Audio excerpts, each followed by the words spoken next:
Muy buenos días a todos. Muchas gracias por estar aquí en nuestra última sesión de nuestra última charla de nuestro seminario hablando de matemáticas del semestre. Y con un gran placer presento a mi colega Judith Campos Cordero del Departamento de Matemáticas de la Facultad de Ciencias. Judith estudió la carrera de Matemáticas en la Facultad de Ciencias de la UNAM. Posteriormente realizó un doctorado en la Universidad de Oxford, en Reino Unido, e hizo luego una estancia postdoctoral en la Universidad de Augsburg, Alemania. Luego de ese periodo, fue profesora visitante en la UAM Iztapalapa y actualmente, pues como les digo, es profesora de tiempo completo de la Facultad de Ciencias para nuestro gusto. Adelante, Judith, te dejo los micrófonos. Muchísimas gracias por estar aquí. Bueno, muchísimas gracias por su presencia y por la invitación a MUCUI y a las organizadoras. Es un gran gusto estar aquí y es un gran gusto estar de regreso en persona en estas charlas. La verdad es que sí, me da mucha alegría. Y les voy a contar algo que también me da mucho gusto platicarles, que es un tema del que yo pues quería aprender, básicamente, porque creo que es un tema, siempre he sabido pues que es un tema muy lindo y muy interesante y un resultado sumamente importante, como tanto en matemáticas como en física. Y decidí dar esta charla en este tema pues como para introducirme suficiente al tema como para poder hablar de él. Entonces, les voy a contar acerca de el llamado teorema de Noether, que de hecho son dos teoremas de Noether los que están relacionados aquí en esta temática. Y el teorema o el centro, pues, en donde está esto enmarcado, es en una conexión muy fuerte que hay entre leyes de conservación en física y pues, cuestiones algebraicas de simetrías y también problemas variacionales, cuestiones de minimización y de puntos críticos de funcionales y de las ecuaciones asociadas y demás. Entonces, les voy a contar un poco, para empezar, acerca de pues, la historia del problema y del contexto en el que se desarrollaron estos resultados para Noether. Noether nació en Erlangen, en Alemania, en 1882. Claramente, bueno, creo que es reconocida por todos como una de las matemáticas más importantes, ¿no?, que ha habido. Y como una de las matemáticas más importantes no son en el sentido de que es una mujer matemática, sino que realmente sus resultados han sido muy influyentes y son resultados muy abstractos de matemáticas, porque a ella le interesaba mucho trabajar con cosas abstractas. Pero bueno, que tienen implicaciones fuertes en física, pero como siempre, pues un poco los físicos pueden a veces estar por su lado, los matemáticos, los algebristas, etcétera, pueden estar un poco por su lado, y ha tomado tiempo como que se pueda realmente hacer la conexión entre cuál es el impacto, pues, de sus resultados en cuestiones de conservación, de leyes de conservación, no solamente las clásicas, ¿no?, esta frase que todo mundo conocemos desde pequeñitos, que nos dicen que la energía se conserva, sino conservación en general, leyes de conservación muy generales y muy abstractas. Entonces, bueno, Alemania no se veía así cuando ella nació y trabajó por ahí, pero bueno, nació en Erlangen. Ella pues resultaba era notoriamente una persona muy brillante, muy interesada en las matemáticas y en las ciencias en general. Estudió un bachillerato que era, pues, para las mujeres, enfocado básicamente en que luego pudieran hacer una carrera, pues, en idiomas, en inglés, en dar clases posteriormente, ya sea de inglés, de francés, etc. A ella le interesaban las matemáticas e hizo lo posible por estudiar matemáticas. En Erlangen, su papá era matemático y era un matemático también muy influyente y trabajaba en la Universidad de Erlangen. Hicieron lo posible porque estudiara ella ahí, pero pues no se aceptaban las mujeres matemáticas en la universidad. Entonces, más que en estas carreras, ¿no?, pues de idiomas y demás. Entonces, la Universidad de Göttingen, que era un poquito más abierta en esa época, la aceptó, estuvo un semestre ahí en la carrera de matemáticas.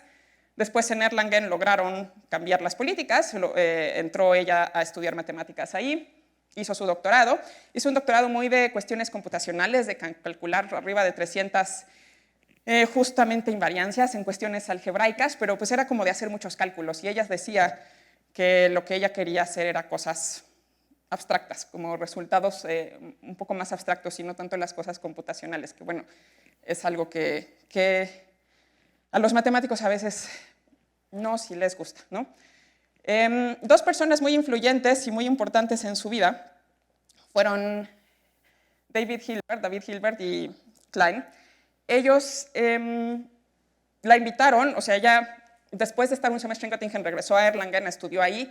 Después ellos la invitaron a regresar a Göttingen pues a trabajar. Querían que ella trabajara en la universidad como profesora. Naturalmente, pues también hubo trabas, no hubo manera de que la contrataran en ese momento, no aceptar. Hay una especie de grado en Alemania que se llama la habilitación, que no le quisieron dar, y bueno, simplemente no se le dieron. O sea, como que metieron la solicitud de que le dieran su habilitación y pues la universidad simplemente nunca contestó. Entonces no fue una cosa activamente de que le dijeran, no estás aceptada, simplemente pues como que no hubo respuesta. Ella estuvo trabajando de todas maneras. Por ahí de 1915 le plantean ellos, ella ya había trabajado con muchas cuestiones pues justo de grupos, le interesaba mucho las cuestiones de álgebra. Plantean un problema que tienen con la teoría de relatividad de Einstein, básicamente, que pues como que así como estaba planteada la teoría y demás, no se veía nada claro cómo podía obtenerse la conservación de la energía, o sea, ¿por qué sería cierto, ¿no?, que se conserva la energía en el marco de la teoría de relatividad? Entonces eso como que les causaba mucho ruido, le plantearon un problema, y pues de ahí es justo de donde salen los teoremas de Noether relacionados con invariancias y con leyes de conservación, que se ya desarrolla, y justo por ahí de 1915 empieza a trabajar en estas cuestiones, obtiene sus teoremas que resultan ser para Hilbert, para Klein, extremadamente, o sea, clarifican por completo esto de la teoría de relatividad y de la conservación de la energía. Se ve que pues sí, entonces va a haber una conservación de la energía, y finalmente le dan invitación en la Universidad de Göttingen a raíz de este artículo, que significa que la dejan trabajar, la dejan dar clases, pero pues no le pagan. Entonces no está muy claro si hubo por ahí, o es posible, pues en la bibliografía dice que pues, seguramente había arreglos por ahí de que le pagaran de una manera como extraoficial. El caso es que ella estuvo trabajando, desarrolló estos teoremas, se vio como su influencia, desarrolló todas las cuestiones de álgebra de las que no voy a hablar, que fueron después, ¿no?, estas cuestiones de anillos y demás. Esto vino posterior a estos resultados de invarianzas y leyes de conservación. Y finalmente, pues bueno, tuvo una vida tristemente sí corta. Ella murió en Estados Unidos porque pues en 1933 resulta que le dicen que su contrato pues se cancela porque no puede dar clases o no puede estar empleada por la universidad una mujer judía, una persona judía. De hecho, hay un éxodo pues, de matemáticos en el departamento de Göttingen, que era muy influyente y muy importante y muy fuerte en Alemania en esa época.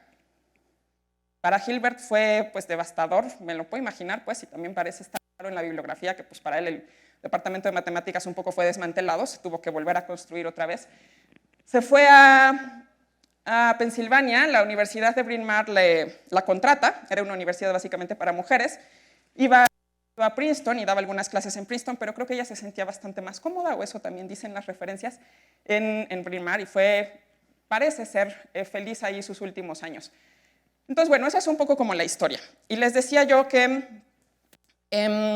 pues este papel que le dio su este artículo que le dio su habilitación fue este resultado, este teorema, o estos teoremas que salieron en este artículo que se llama Problemas de invarianzas variacionales. El cálculo de variaciones pues, es una cuestión central ahí que es un ingrediente importante. Este es como el índice, esto de acá. Ay, ¿esto? ¿Cómo es el...? Ya se me olvidó esto. Tenía muchos años que no agarraba yo una de estas cosas, es una pandemia completa. Este es el índice pues, de la revista en donde salió publicado su artículo. Salen nombres, pues francamente no puse todo además, pero salen nombres como muy rimbombantes, Klein, pues sale Netter, salen varios artículos además de ella, de Klein y demás. Y pues la idea es entonces platicarles de qué viene este teorema, de qué se trata, o estos resultados principalmente, de qué trata y qué puede uno un poco esperar de él. Entonces, pues trata justamente de simetrías, o sea, las simetrías son también como uno de los ejes del resultado. Las simetrías, ponse aquí como figuras simétricas, porque es un poco como para representar que ciertamente en la vida siempre tanto a la naturaleza como a nosotros, como parte de ella, nos han interesado las simetrías, tanto en la arquitectura, en el cine, y ciertamente les digo, pues a la naturaleza tiende como a favorecer este tipo de simetrías, que es algo interesante.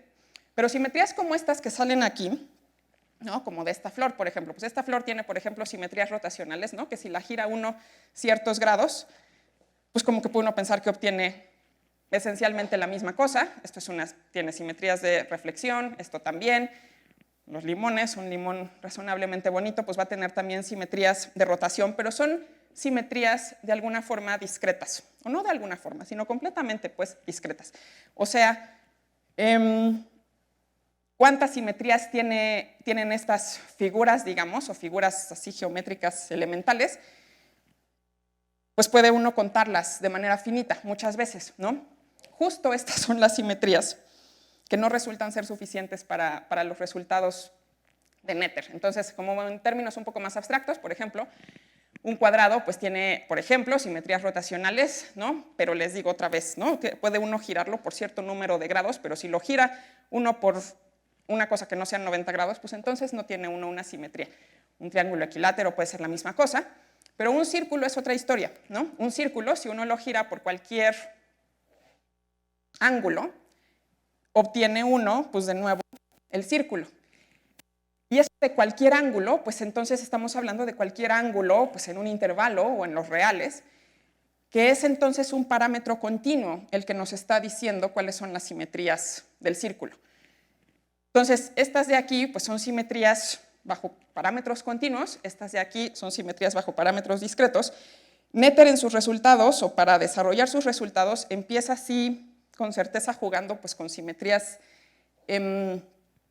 como las de arriba, pues, finitas, y después ve que lo que necesita pues, para explicar estas leyes de conservación, por ejemplo, la conservación de la energía de mecánica clásica, es algo más continuo, ¿sí? La ley de la conservación de la energía ya se conocía, o sea, tanto experimental como empíricamente, como a partir de otras técnicas, pues ya se sabía que técnicas pues analíticas, ¿no? A partir de otras leyes de física, se sabía que pues empíricamente la ley de la conservación tenía que ser cierta, pero la ley de la conservación de la energía o la ley de la conservación del momento, pero no estaba claro, más allá de eso, pues de que se veía que tenía que ser, de dónde venía. Y eso es un poco lo que Netter hace. Netter da una explicación con sus resultados de cuál es el origen de las leyes de conservación, que justo van a ser simetrías como estas continuas, ¿no? Entonces, ejemplos de simetrías continuas, empezaré diciéndoles como qué tipo de cosas es lo que se considera una simetría continua en el resultado de Netter. Es una cosa como esta, una función phi, pues, que está definida en R, un grupo que tiene que ser un grupo continuo, justo, ¿no? El grupo de simetrías del cuadrado, pues no es un grupo continuo, R es un grupo continuo, también junto con otro variable aquí, que es un espacio, W. W pues lo vamos a pensar nosotros como Rn, por ejemplo. y que este grupo está actuando sobre este espacio, de manera que pues, la phi, ¿no? A cada elemento o cada parámetro de acá, con alguien del espacio, nos da alguien en el espacio otra vez. Y entonces, por ejemplo, una función phi de la forma x más epsilon por x0, con x0 un vector fijo, digamos, pensemos en WRN, eso es lo que vamos a llamar una simetría, o es un ejemplo de una simetría continua de las que aparecen en el teorema de Noether. Entonces, esto es una especie, ¿no? Como de simetría en donde estamos trasladando por un parámetro continuo a los vectores de nuestro espacio. Y eso se puede pensar, pues, de nuevo, como estas simetrías se piensan como algo que ocurre como en movimiento. O sea, si movemos a la epsilon, entonces pues estamos moviendo a nuestros vectores en una traslación, y eso es precisamente de lo que se trata esta simetría. Otra simetría posible puede ser justo rotaciones, ¿no? En el espacio, de nuevo por un parámetro continuo, epsilon. Epsilon entonces lo pensamos en R, y pensamos, por ejemplo, en el espacio R3, y podemos construir a una simetría mediante una rotación, por ejemplo, en torno al eje Z o en cualquier otro eje, ¿no? Pero en torno al eje Z la rotación se ve así precisamente. Entonces, pues a una epsilon y a un vector en R3 lo mandamos a su rotación en torno al eje Z por el ángulo epsilon, ¿no? Entonces, ese es otro ejemplo de simetría continua de las que aparecen o de las que están consideradas en el resultado de Noether. Más en general, las simetrías que nos interesan, que le interesaban a Noether, entonces son funciones de este estilo, ¿no? De un grupo continuo, cruza un espacio, esto está mal, aquí debería de ir al espacio mismo, es una función pues, de estos dos variables, de epsilon el parámetro en el grupo y w en el espacio, y vamos a pensar, o se consideran simetrías, como les digo, como en movimiento, ¿no? Y entonces para epsilon igual a 0, vamos a pensar que estamos en la identidad. O sea, la phi lo que hace es, en epsilon igual a 0, pues dejar a nuestro espacio fijo, y conforme epsilon se mueve, va transformando al espacio. Entonces, pensamos en funciones así, y se requiere también, o sea, una condición de las que resultan aparecer pues, en estas simetrías que considera Noether, es una cosa como esta. Por ejemplo, si uno piensa en las rotaciones, ¿no? Pues si rota uno primero por un ángulo t y luego por un ángulo s, pues es lo mismo que rotar por el ángulo s más t, entonces esto se satisface por las rotaciones. Las traslaciones, pues la misma cosa, ¿no? Si primero traslado tantito con un t y luego con un tamaño s, pues entonces será lo mismo que si traslado por s más t. Entonces, en general, las simetrías que consideramos son estas. Y luego aparecen, por fin, estos funcionales, que son en los que piensa Noether y de los cuales se van a derivar las leyes de conservación. Muy en general, pues, vamos a pensar, por ejemplo, en una función L.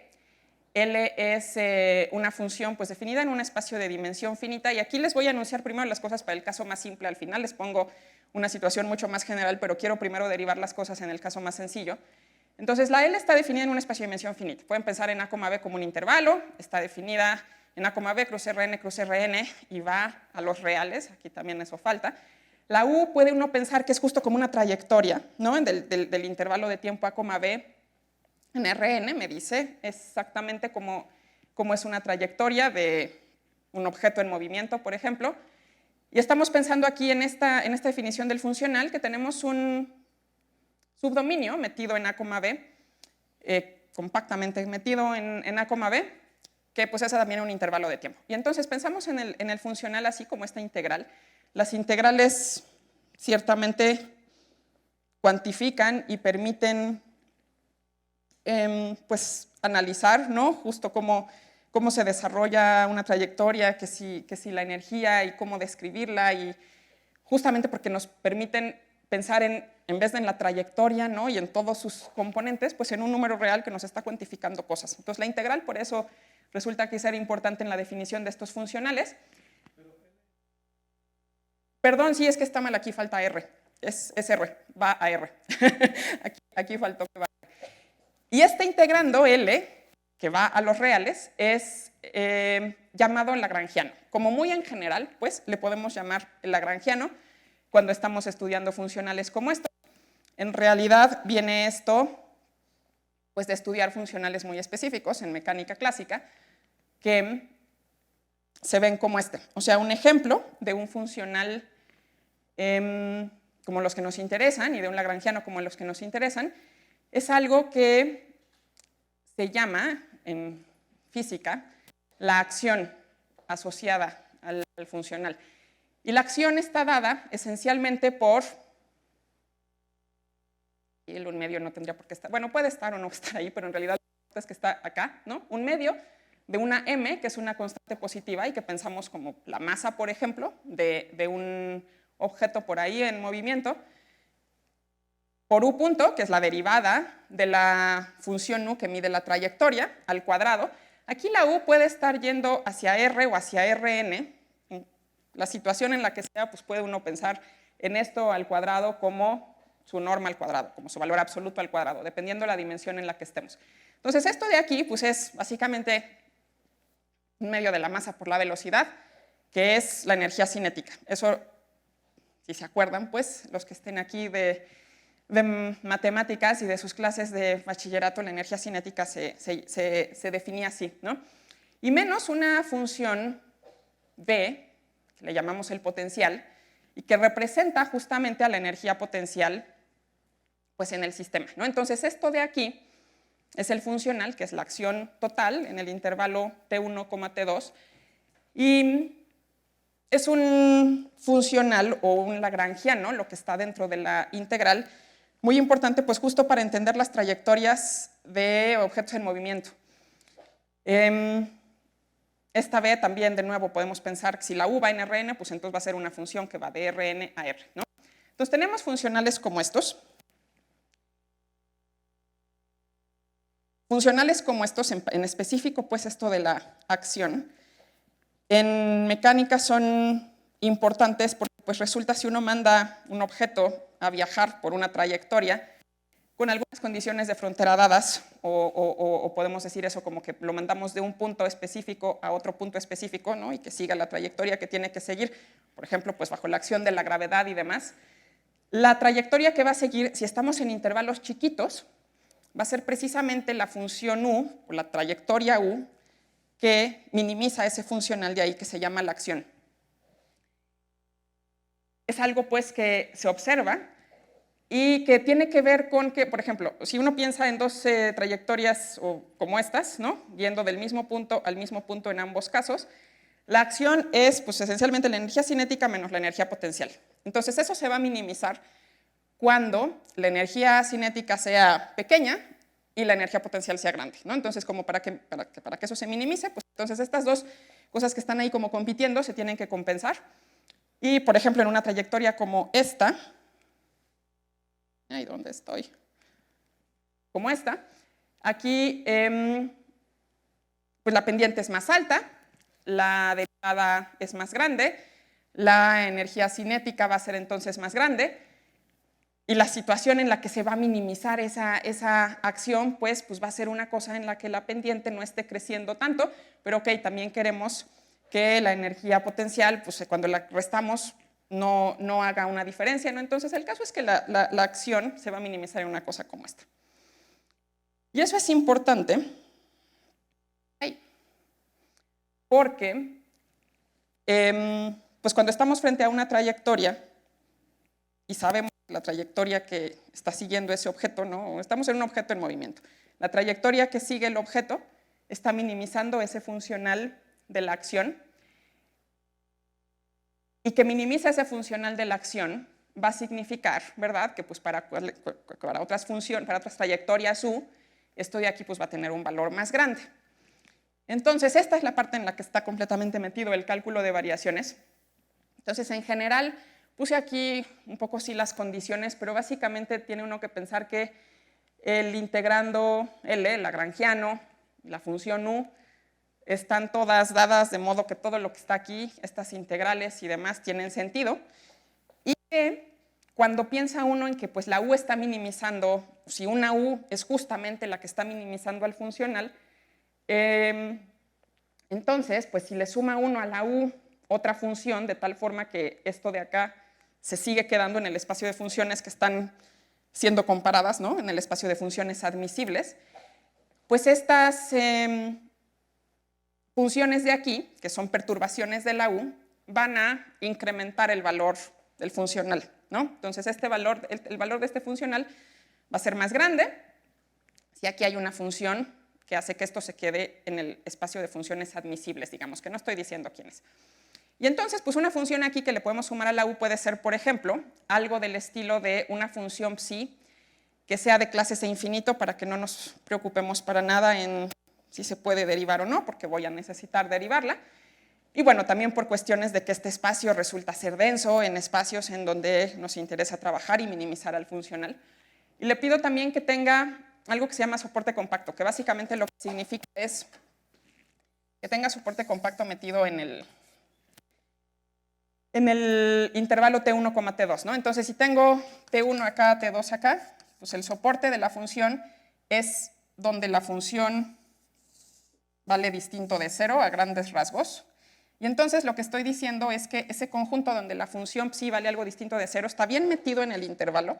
Y entonces afuera de ese intervalo, o afuera de ese, no necesariamente es un intervalo, afuera de ese soporte, la función vale 0. De tal suerte que la función llega a valer 0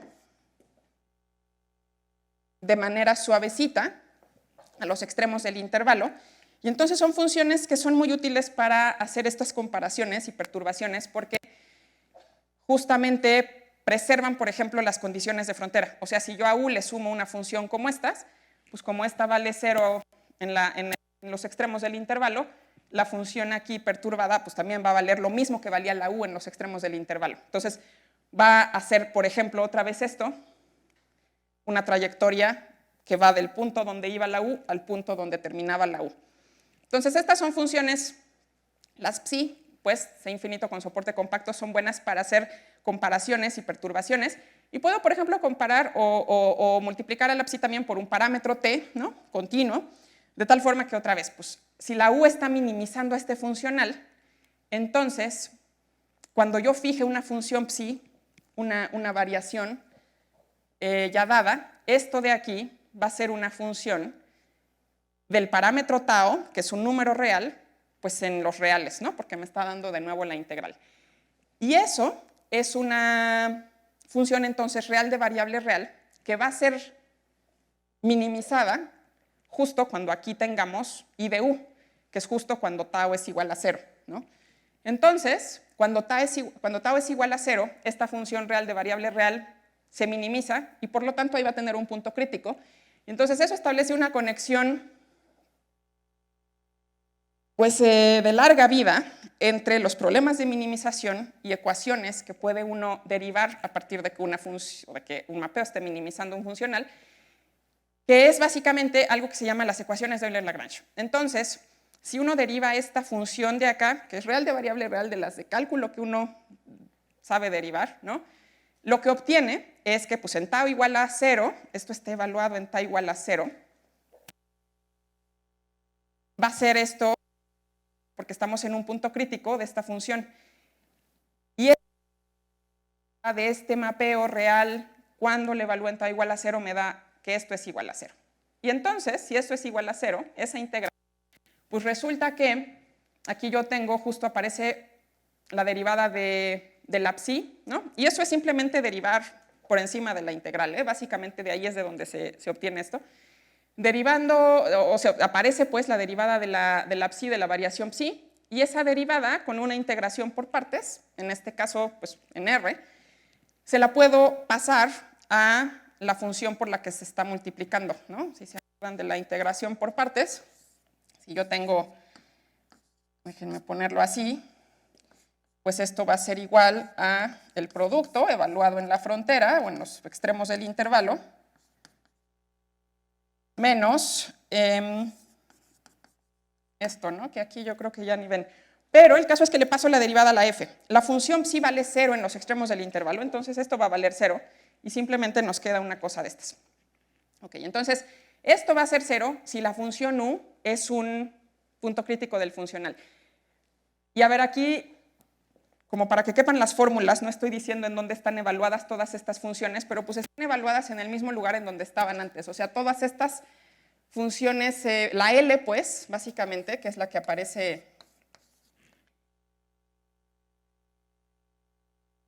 adentro ahí del integrando sin que esté claro cuál es su variable, pues va a estar siendo evaluada en t, u de t, u punto de t. Entonces, esas son las funciones que están ahí metidas en la parcial de la L, y bueno, la psi pues está definida en el intervalo, ¿no?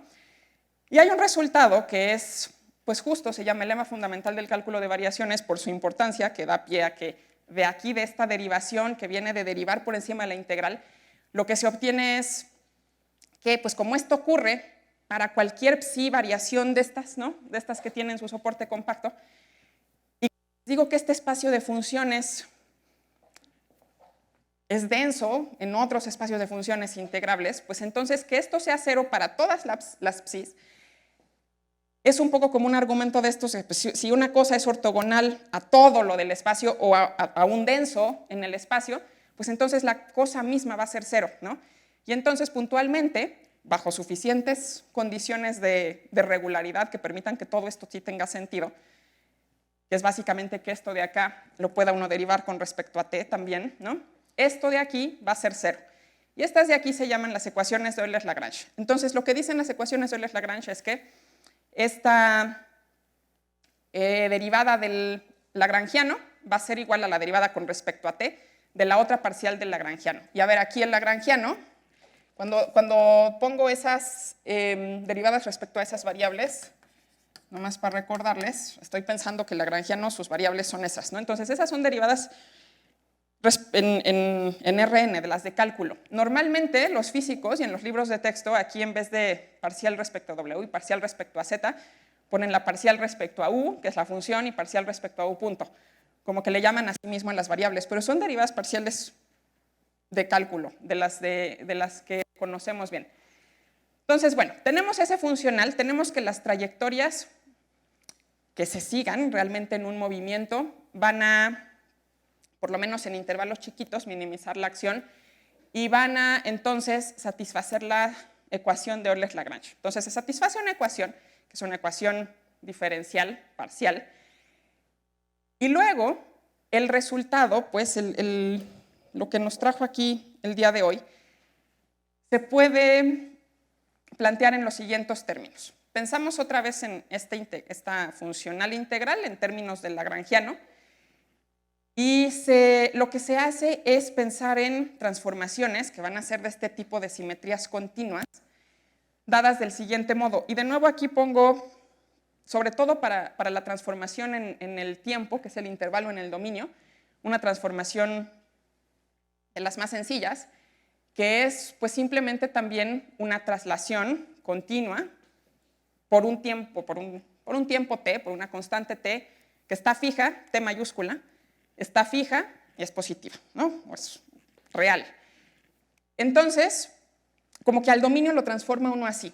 Esto de aquí, para epsilon suficientemente chiquita y t en este intervalo, pues nos va a dar un intervalo como este, ¿no? De t1 más epsilon t a t2 más epsilon t, que se va a seguir quedando en el dominio a, b, en donde esto de aquí estaba definido, ¿no? El lagrangiano. Entonces, la epsilon, pues en general se piensa chiquita para que todo esté bien definido.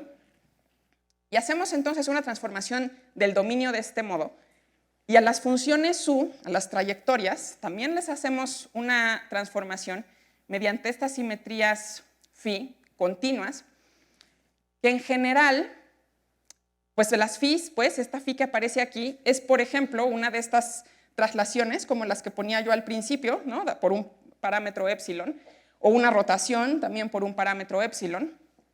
Entonces la phi se la pueden imaginar así. Y a la función u, a la trayectoria u, la mandamos pues, a otra trayectoria que va a estar dada así. Entonces para t', que va a ser donde va a estar definida la nueva trayectoria, ¿no? Dada esta transformación del dominio, la mandamos a phi de epsilon, para un epsilon por ahí fijo por el momento, evaluada en u de t, ¿no? Entonces, bueno, si t es igual a t' menos epsilon t, pues esto se puede ver de esta forma. de tal forma que a la trayectoria U la mandamos a una nueva trayectoria que en T' está dada por esto. Y esto es para cada épsilon, ¿no? Entonces estamos haciendo como una, dibujo más bien por acá, como una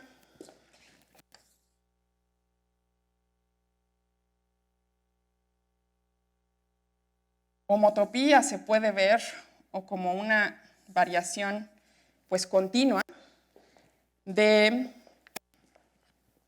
trayectorias, ¿no? Y empezamos con épsilon igual a 0. Recuerden que esta phi en 0, algo es el algo, ¿no? Entonces phi en 0, u de t pues va a ser precisamente la trayectoria original. Y se puede definir para estas trayectorias pues el funcional y prima, ¿no? Para cada parámetro épsilon, que nos diga, por ejemplo, pues si L pensamos en que es como lagrangiano de la acción, pues podría ser esta integral, ¿no? Entonces esta integral de aquí va de t1 más épsilon t a t2 más épsilon t, porque ahí es en donde se van a estar moviendo nuestras nuevas variables.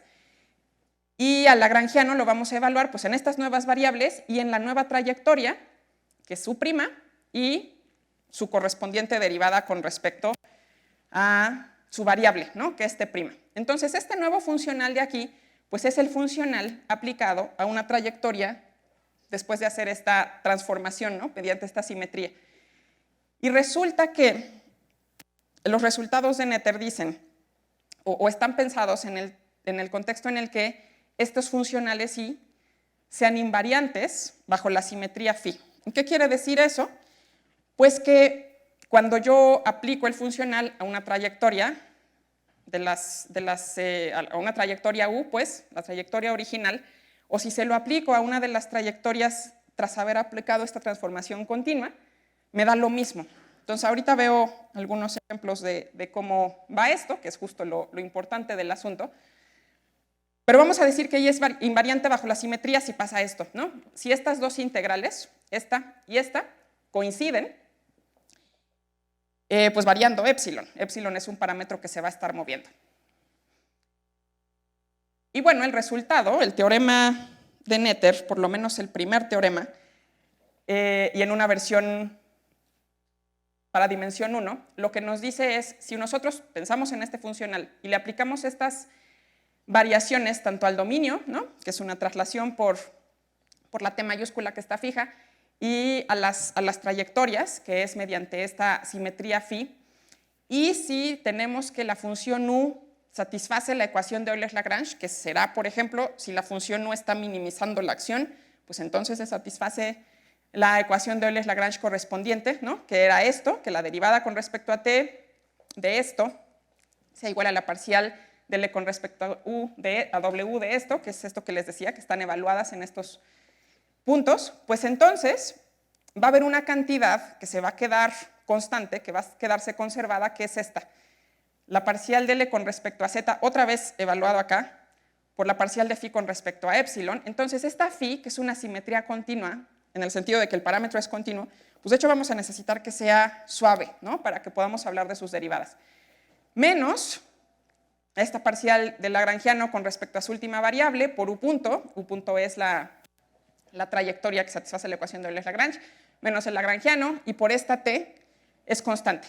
Aquí esta t es interesante que aparece porque, bueno, es relevante pues en contextos más generales del teorema, esta t de alguna forma lo que representa es la derivada de esta variación de aquí en el dominio con respecto a épsilon, ¿no? Entonces aquí lo que aparece como t en cuestiones más generales es la derivada de esta variación con respecto al parámetro épsilon.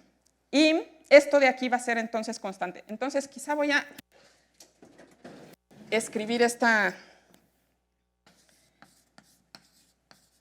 formulita de acá, que ya no sé, esto va a estar evaluado en épsilon igual a 0, menos la parcial de L con respecto a Z por el U punto menos L, todo esto multiplicado por la T.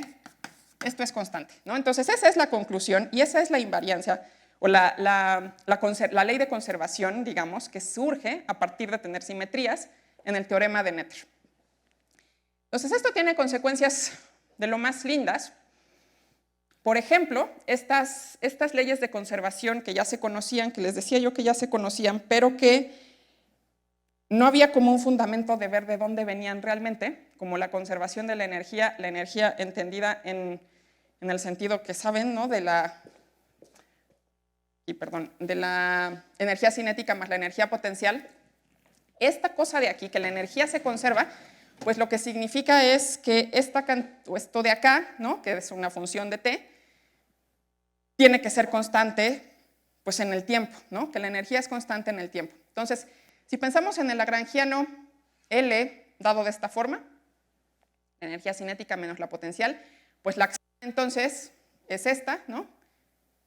La integral de ese lagrangiano.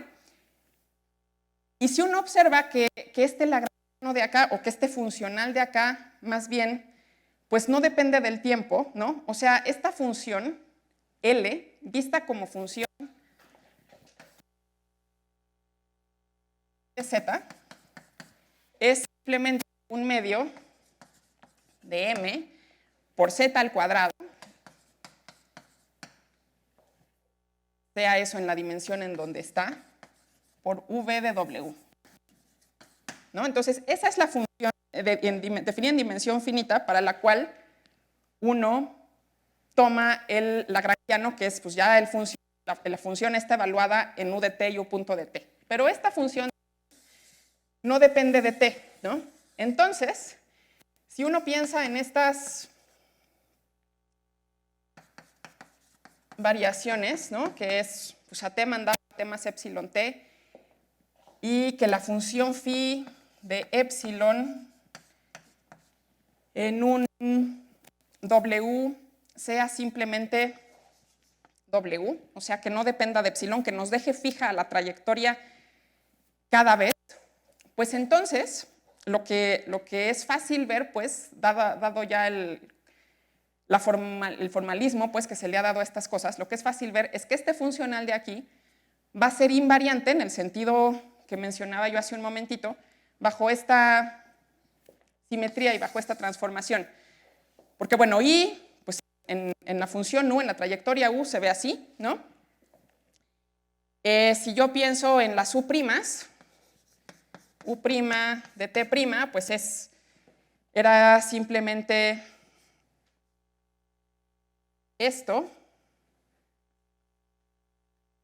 ¿no? Que pues es simplemente u de t, que bueno, t es t' menos epsilon t, t mayúscula. Entonces las nuevas trayectorias, aquí nos falta la u, se ', así. Si uno piensa en la derivada de esta nueva trayectoria, en lo que sería la u punto,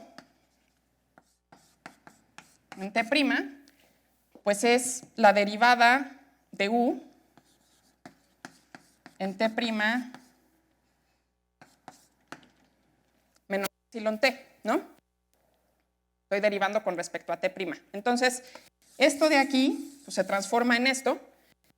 B de u, el potencial, pues es otra vez, si yo aplico la transformación, pues voy a tener B de u', y B de u' en t, pues es simplemente esto, de u en t' menos epsilon t. Entonces, cuando yo aplico el funcional tras la transformación, tras la simetría, voy a tener básicamente que integrar esto al cuadrado menos esto en el intervalo que me da haber transformado al dominio de este modo, ¿no? Entonces, pues a T1 voy a mandar a T1 más epsilon t. Tenemos un medio de la masa por u punto prima, que es simplemente u punto de t' menos epsilon t, es al cuadrado, menos b de esto, es la b mayúscula, no confundir para nada con una velocidad, t' menos epsilon t mayúscula, ya cabe. Esto estamos integrándolo respecto a t', y pues esto es igual a esta integral de aquí, esencialmente por el teorema de cambio de variable, ¿no? O sea, en lo que se traduce es en el teorema de cambio de variable en una dimensión. Entonces, esto es el funcional en la trayectoria transformada, esto es el funcional en la trayectoria U original, son iguales. Entonces, aplica el teorema de Noether y entonces esta cantidad de acá que teníamos se va a quedar conservada y la parcial de L con respecto a Z va a estar multiplicada por esto, pero esa phi no depende de epsilon, entonces esto de aquí va a ser 0, porque nuestra simetría no dependía de epsilon, y esto de aquí va a ser simplemente pues menos, la parcial de L respecto a Z es derivar esa función que está allá con respecto a Z, ¿no? Entonces esa función derivada con respecto a Z, si lo pensamos nomás en una dimensión, pues me queda M en Z, pero esto lo evalúo en las funciones del lagrangiano, entonces me queda M por U punto, esa es la Z en la que estoy pensando, menos el lagrangiano, pues es otra vez esto de acá, ¿no? Que es un medio de M por U punto al cuadrado menos B de U, todo esto multiplicado por la T mayúscula, y esto va a ser una constante. Y esto de aquí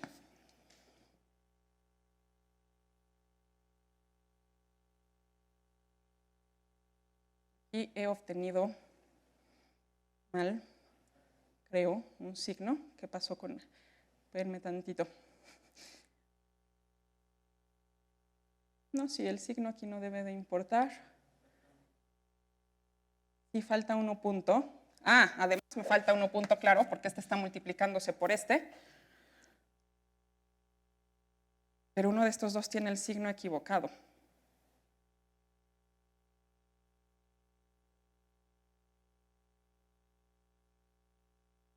Ah, muchas gracias. Qué bueno que está aquí este joven, porque siempre es el que encuentra qué es lo que hice mal. Ok, entonces esto de aquí se convierte en un medio de M por U punto al cuadrado más V de U por T, que va a ser constante. Pues la T era una constante, entonces, bueno, vamos a dejarla, pero finalmente lo que nos está quedando constante es lo de adentro, ¿no? Esto nos está quedando constante, el signo menos pues también no quita nada a ser constante, y esto de acá pues es justamente la energía cinética más la energía potencial, que es la energía total. Entonces, gracias a que esto, la razón pues de que esto se conserve es justa que esta cantidad se conserva aplicada con esa simetría. Y si ven, pues lo que pasa es que el lagrangiano justo no depende del tiempo, ¿no? Entonces, una de estas cosas que como que fundamentalmente dice el teorema de Noether es que, pues sí, o sea, si tú haces un experimento y ves cuál es la energía y luego lo vuelves a hacer exactamente en las mismas condiciones, pero en otro momento, te tiene que quedar lo mismo. O sea, la energía no va a cambiar cuando hagas un experimento ahorita o después, ¿no? Entonces, bueno, la energía se conserva y se puede ver directamente como resultado del teorema de Noether. El momento también se va a conservar, ya por cuestiones de tiempo no voy a darles pues las cuentas, pero es también una simetría en la que ahí de hecho lo que hacemos es trasladar acá a las trayectorias. Entonces, la invariancia bajo traslaciones es la que da la conservación del momento, el momento definido como la masa por la velocidad, y bueno, si hay varias partículas ahí o varios objetos en movimiento, pues entonces aquí más bien aparece como una suma, es el momento total lo que se conserva pues en el sistema, y se calcula otra vez gracias al teorema de Noether pues con el mismo lagrangiano y pensando que tiene uno la acción que se minimiza en la trayectoria en donde estamos evaluando, ¿no? El momento angular, que es lo que hace que los trompos se queden girando cuando uno los pone a girar, por lo menos por un ratito, hasta que entran ahí suficientes factores que hacen que se detengan, pues también se va a conservar y también es algo que se puede derivar a partir del teorema de Noether, y esto surge justo con invariancia bajo rotaciones. Entonces hace uno el mismo procedimiento más o menos que hice por acá, pero pensando en simetrías que son de rotación, y obtiene uno la invariancia del momento angular. Entonces, bueno, estas tres leyes que son como clásicas, pues se pueden obtener a partir de este resultado, son sin duda consecuencias que ya se conocían, pero que fundamentalmente se ve pues que las simetrías es lo que hace que se conserven las cosas en física. Ya no me va a dar tiempo de darles la prueba pues del resultado. Para este caso sencillo es algo que se puede hacer, que se puede dar. Solamente quiero decir dos cosas. Esencialmente lo que hay que hacer es derivar. O sea, esta cantidad que se conserva, como siempre, pues lo que hace uno es derivar. Si hay algo que se conserva, entonces este funcional de aquí, en épsilon, pues va a ser constante, ¿no? Moviendo la épsilon. Por lo tanto, si cuando muevo la épsilon esto es constante, pues entonces cuando derivo, la derivada me da 0.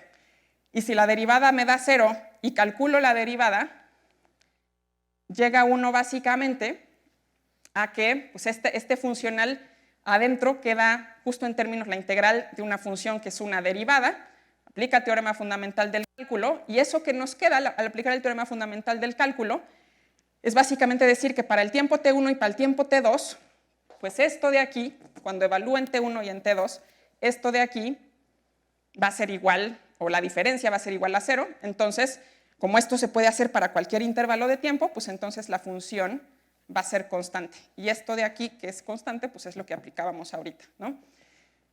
Entonces, el punto es derivar respecto al parámetro épsilon, que es un parámetro continuo, y por supuesto, mientras más complicadas sean las simetrías, pues entonces más interesante van a ser los factores que aparezcan aquí, ¿no? Multiplicando la parcial de phi respecto a épsilon y respecto a w respectivamente, salvo porque, bueno, en estos casos, en este caso, pues, que estoy trabajando donde la phi pues, en 0, w vale w, esto entonces va a ser siempre 1. Entonces, por eso es que este término de hecho no aparece. O sea, la parcial de phi respecto a w es 1 porque en 0 la función vale la identidad. Y entonces, pues esta derivada que yo calculé respecto a épsilon la evalúo en 0 y justo me da esta condición. Entonces, bueno, esa es un poco la historia con el teorema de Noether. Solamente para, como visualmente, que se vea cómo se expresa en dimensiones más altas, cuando tiene uno un funcional pues en dimensiones, ya que mi dominio no es en dimensión 1, por ejemplo, y que mis funciones pues van, por ejemplo, a RK, entonces sus derivadas van a ser matrices, el funcional se sigue viendo como una cosa así, y la cantidad conservada va a ser una divergencia. Entonces, va a ser una divergencia en donde aparecen otra vez estos términos que vienen del lagrangiano, y factores por acá, que son llamados multiplicadores de Noether, y que básicamente corresponden con lo que teníamos como la derivada parcial de la phi respecto a las distintas variables. Entonces, en general, o una versión más general se ve así. Hay versiones incrementalmente o no, sustancialmente más complicadas. Por ejemplo, el parámetro épsilon se puede hacer variable, no solo un real, sino que sea una función variable que dependa pues, de la x, del dominio. Y en esa versión del teorema de Noether, en el que los parámetros son funciones, que es el segundo teorema de Noether, es en donde cabe esta cuestión de la teoría de relatividad y donde se puede obtener pues, la ley de la conservación de la energía como global, que en el universo la energía se conserva, pensando pues, en esas simetrías más complicadas. Algunas referencias están aquí. Este libro es como una referencia muy clásica del tema y tiene todos los detalles posibles. Este libro también está muy bonito y tiene pues, justo los teoremas de Noether y tiene una traducción extendida, digamos, o sea, tiene una traducción del alemán al inglés de los resultados con mucho detalle y con explicaciones y demás. Este también está muy bonito y habla de los teoremas y los desarrolla. En estos libros como mucho más clásicos, bueno, en estos dos más clásicos y en este más reciente, también vienen estas versiones del teorema de Noether para el caso del parámetro nada más real, a la épsilon. Este es un libro de dinámica donde también hablan de las leyes de conservación y hacen cosas muy interesantes como dividir por dt, que me llamó muchísimo la atención cuando lo estaba yo leyendo. Pero bueno, es una referencia muy clásica y tengo entendido que un muy buen libro de dinámica. Muchísimas gracias por su atención. Un feliz cumpleaños a Mukui, que me enteré que es su cumpleaños. Y ya, eso era todo.